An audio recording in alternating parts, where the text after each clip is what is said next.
Like almost 1 million people each year, I've enjoyed Algonquin many times in many seasons, from dodging moose as they wade meandering streams in the springtime, to winter camping when the wolves just make your spine tingle with their howls.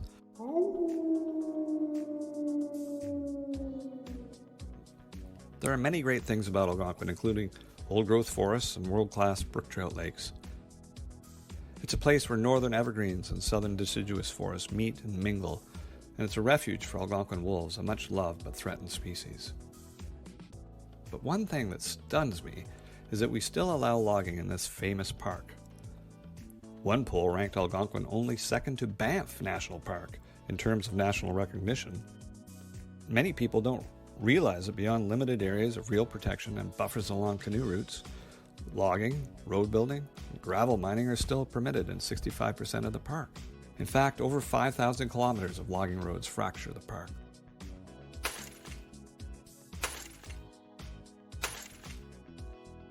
These roads have huge impacts. They're reused every few years, so they're effectively forever. So, it's a permanent loss of forest land and carbon storage. Roads also provide a route for destructive invasive species into the park interior, and they menace brook trout lakes and streams with erosion. Logging and its impacts have no place in a park. By law, the Ontario government is supposed to manage Algonquin for ecological integrity to make sure that the health of the ecosystem is paramount in all they do.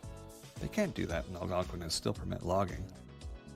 Now, proponents of logging Algonquin cite jobs as a reason to continue the practice, but the Ontario government has already identified an additional 100,000 hectares that could be protected right away without reducing logging. It has just chosen not to protect these areas because it's easier to build roads through them when they're not protected. Meanwhile, only half the area available to be cut has been logged in the last 10 years. Therefore, there is a further large amount of land that doesn't need to be logged and can be added to protection. So the 24,000 hectares of old-growth forest that's currently unprotected could be saved and still not reduce the number of logs going to local mills. The amount of logging occurring outside the park is down too. There should be enough wood available outside the park to move logging completely outside of Algonquin. We are in the midst of a global climate and ecological crisis. Most experts are saying we need to protect up to 50% of our land and water to keep the health of the planet. And national governments around the world are pledging to reach 30% protection by 2030. Yet, Ontario seems to be content to be stuck at 10% protection.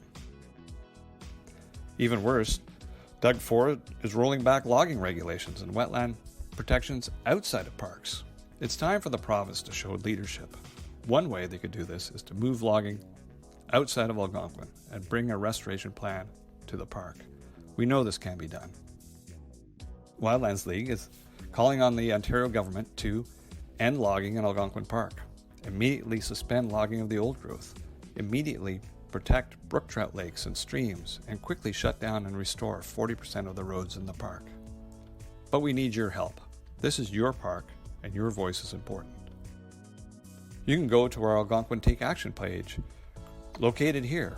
There, you can sign up for our updates and ask the Ontario government to stop logging in Algonquin. You can share this information through your networks as well to help. Thank you.